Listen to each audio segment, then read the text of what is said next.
Hello, everybody, and welcome back to another episode of Cruz Coda Plays Minecraft.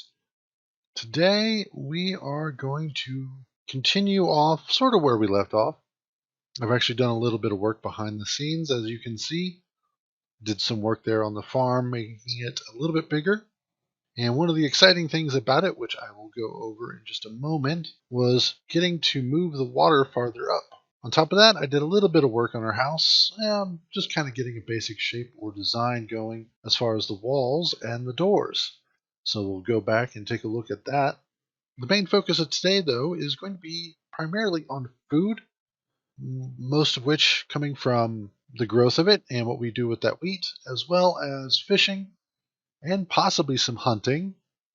But these are things that we're going to want to look at as our early food sources so that we can stop having to hide indoors overnight and actually start looking out for the long term where we go adventuring. But a couple of things to go over. The first, of course, is our farm. As you'll notice, I've got these cobblestone slabs, which are half the size of a regular block, and they are sitting in the water, but not actually getting rid of the water. If we pull this up real quick, that the water is still there, completely unfazed. Because when you put a half block in water like this, it winds up making it waterlogged. Really useful for doing farms where you want to cover up the water source so that it's not in the way, but also still have the water come out that far. And we can go ahead and extend this even farther. And the reason why we could do this is because of a bucket. Buckets are useful because you can pick up liquids and move them to other locations. Water in particular is one of the nice ones because we'll go ahead and grab our bucket real quick, and just for a test, we'll go ahead and make just a little 2x2 hole here. We'll grab some water from the lake and we put it in one corner. And then we grab water from the lake again and we put it in the opposite corner. And now we have an infinite water source. Kind of hard to see. Let's light this up a little bit. So that way I can just take water all day long and it just keeps refilling. Really useful if you're doing builds that require a lot of water. Also really useful if you're needing to, let's say, add water sources for your farm. Next thing we're going to look at is some of the mining that I did down here. And as you can see, we have gotten some depth coming down all these stairs. This was really nice. I was really excited to see this, and we will fully explore this later on, either in the next episode or the episode after that. But a lush cave, and it's hard to see out there. You can see kind of the reflections of some of the pools of water. But this is filled with some amazing things. And we are definitely going to have to go through and light up a lot of it. These flowering azaleas, the cave vines, even the moss. The moss is amazing and useful for doing some mining later on. Now right now it's nighttime out. We're actually going to use the bed that I made to sleep the night away. And voila! We can't see it at the moment, but let's come up here. And we have slept the entire night way through. Let's focus today on getting some more of this farming done. 4, 4. And what we can do is we want to move out 1, 2, 3, 4. That might be a bit too far. So what we can do is take our bucket here, grab some water, put it in there. And now we will have plenty of distance. 2, 3, 3, 2, 3, and we are 4 away. Now once we start actually getting some seeds in here, in fact we can, let's see. There we go. Grab that one. Swap out to our seeds.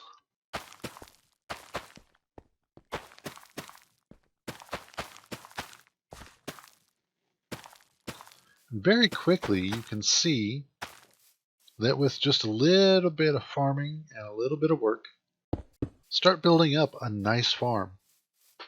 And the great thing about this is that it's useful for a lot of different things. Wheat specifically not only will make bread, let's show you how to do that real quick. Go to your crafting table, take 3 stalks of wheat, and that'll make 1 bread. So the next time we take some damage and need to eat, we will have some bread to do that.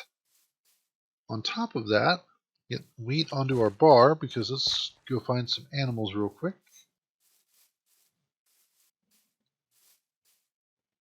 Okay, here goes a sheep. And pull out the wheat, and you will notice immediately the sheep will start paying attention to us. The pig, however, will not because they are not interested in wheat. But we could actually bring him all the way back to our base. We're not going to just yet, but eventually we will because we'll actually want a pair of them for the purposes of animal husbandry. So that way we can go ahead and breed them and have our own sheep for having lots of wool. We're also going to collect these eggs. We'll save those for later. Cows you'll also want to go ahead and at some point in time bring over, just because of the fact that they are useful for leather. And at some point in time we are going to need a lot of leather. So what we're going to do is we're going to make, we're going to make a barrel. We're going to put this down over here and we're going to shove the wheat in there. And this will just be kind of our farming tools area. I have to make another hoe. So that takes care of farming over here. Wheat, fairly easy to get. Again, punch grass until you get some seeds. Make a hoe, till the soil, plant the seeds, make sure it's near water within 4 blocks. And then after that, just wait for it to grow, harvest, rinse, and repeat. However, there are other foods that we could go looking for, and I'm actually going to go ahead, open up our map real quick. This village over here, I'm going to go ahead and run over to it. We're going to take a look, and I'm going to show you, if possible, what other foods are available for farming. So, I'll be back in a moment. Okay, here we are coming up on the village. A couple of things to note. We are using the Waystones mod, which actually adds these portal stones, if you will, for teleporting from village to village. Now we need to find, we're going to go ahead and find where their farm is. Yeah, here we are. Let's see, they're just growing wheat, it looks like, and a pumpkin. Pumpkins are actually interesting. Pumpkins and watermelons, or just melons, are fairly interesting because they grow slightly different. Let's see, did you have anything else? We're going to go ahead and steal one of their pumpkins. And we'll be able to turn that into seeds. Let's see, was there anything else? Unfortunately, it looks like they just have wheat. Yep. The other thing you can do while you're over in a village is check. Ooh. Check to see if they have any interesting stuff. They won't get mad if you take it. They actually, I don't think, mind all that much. They're like, yay, it frees up some space. More bread. Paper's not too terribly important, but we'll grab it anyway. So are the sticks. And we are going to want to watch out as it is getting darker. Sure, we'll grab these sweet berries. Oh, and the bread. And we'll just go ahead and use one of their beds to sleep through the night. It looks like that might pretty much be it. Oh, a fox. You can actually give a fox sweet berries, and it will be less likely to be skittish around you. But we're going to go ahead and run back and then take care of our pumpkin. Alright, now that we're back, let's go ahead and we want to come to our crafting table.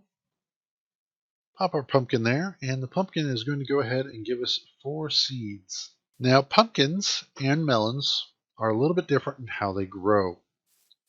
What we're going to want to do is take a building material of some sort.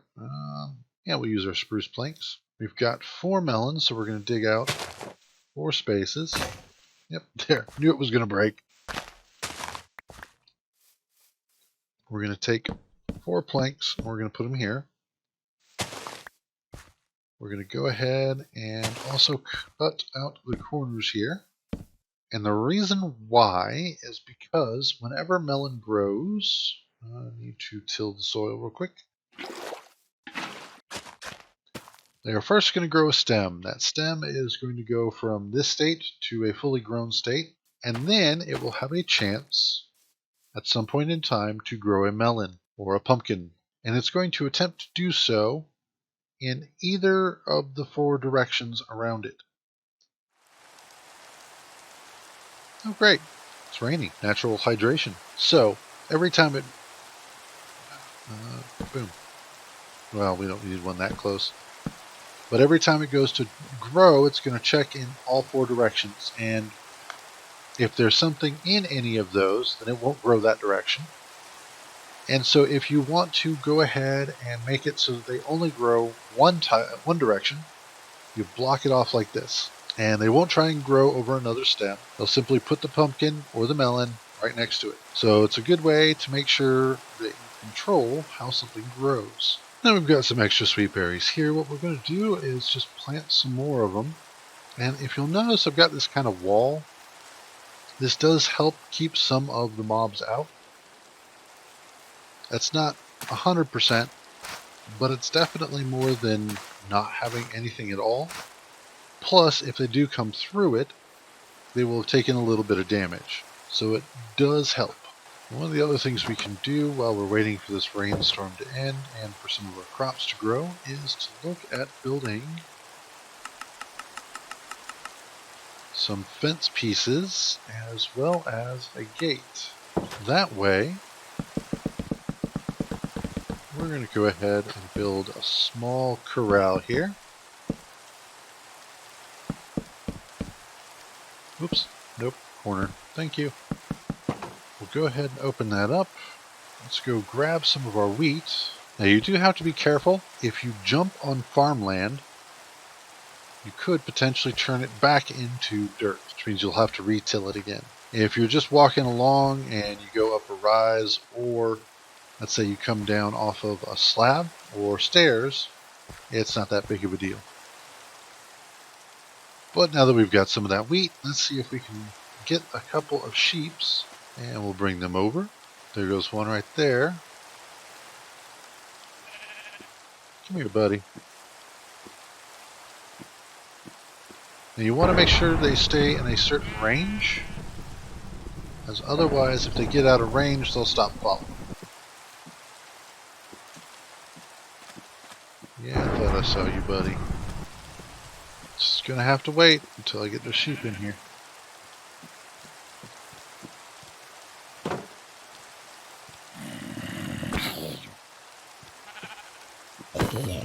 Haha.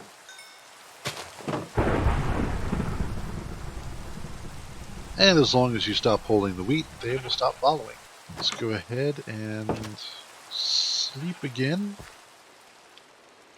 Always sleeping, so lazy.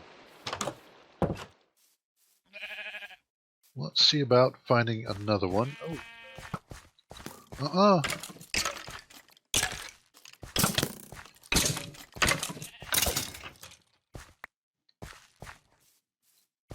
Ooh, spider, come here. Yes! Just enough string, too. Perfect. We will come back to that once we get another sheep. Now you want 2 because it takes 2 to tango. Let's see. There goes another one.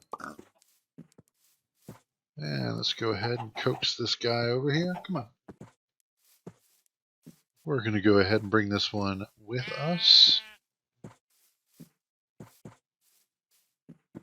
And once we make it over to the pen,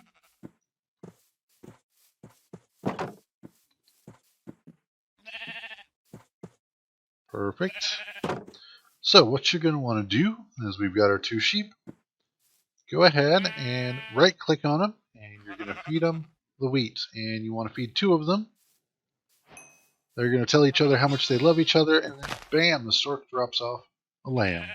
And the reason why we do that, because sheep are going to give us wool. And we'll just shear them real quick. And the nice thing is that every time they eat a grass block, they will go ahead and grow their wool back. Come on, guys. Eat.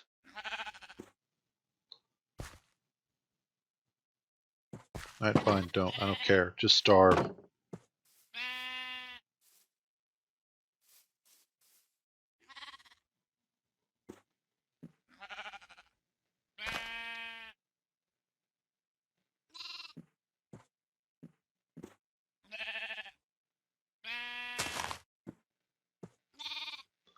That little guy is just going to town.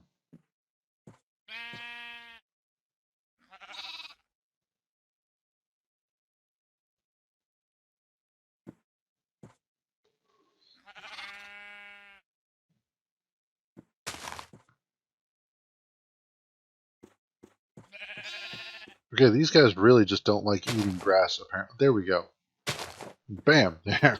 Now it's got its wool back. So, a couple of sheep, and you can very quickly get a small herd going. Just have to make sure you have plenty of wheat to feed them.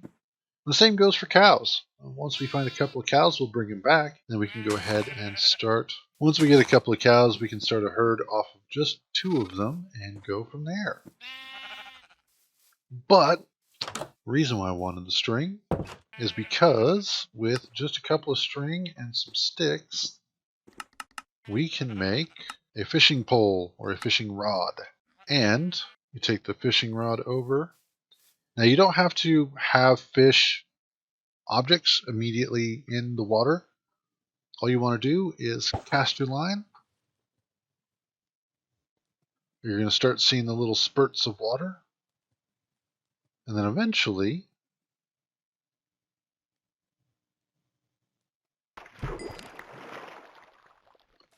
so you'll see a line of bubbles start going towards where your bobber is. It'll pull the bobber down, and that's when you go ahead and click and pull your fish in. Hey, there we go. Caught us a raw salmon.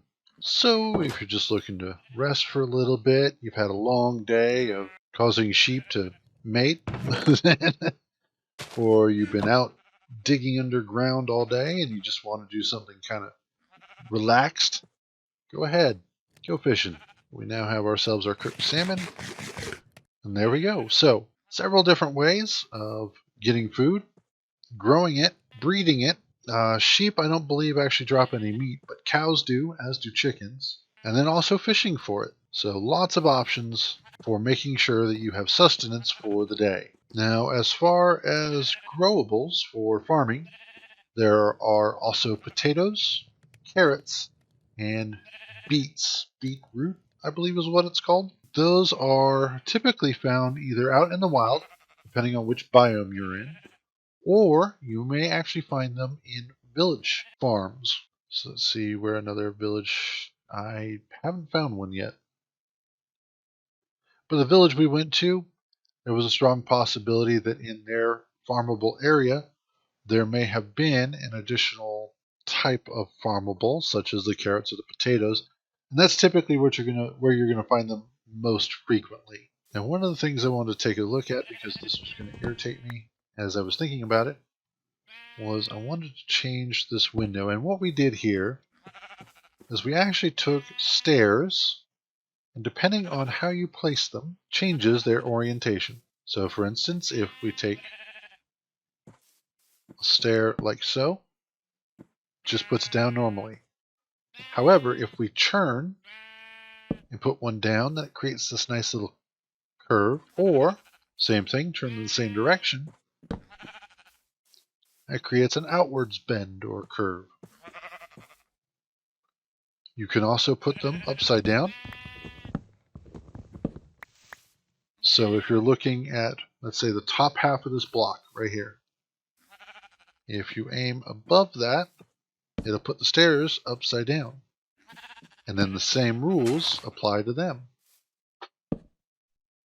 It's a little bit harder that way. But once you do that, you can actually start getting some really interesting behaviors out of the stairs to create some odd shapes. That's what I did here, just went all the way around with them. I may at some point actually pull some more of them out to make a fireplace. One of the other things that I did was I used stairs for some of the floor blocks so that it looks like pieces of the floorboards are actually missing. And it's a useful way of just getting some additional depth out of it. And then we're doing double doors. And that really, again, just winds up helping make it look a little bit more, something a little more interesting, less claustrophobic. We could actually take these two out and put trapdoors above, which would wind up making this recess a little bit bigger, but also making it so that they match the doors. And again, just adding depth to the build. But another day is coming to an end. We've actually done pretty good so far. Our wheat farm is expanding little by little. We now have several sheep, which we are going to be able to start cultivating for their wool. We went and explored the nearby village and found that it's fairly small. And we also got several melons that are beginning to grow. All in all, pretty good start for farming. Plus, we started into our hobby of fishing, which is something that we'll be able to continue in the future. All that said and done, I would say our immediate food needs are taken care of. We'll be able to use more of the wheat, make it into bread, and take the bread with us whenever we start doing some exploration.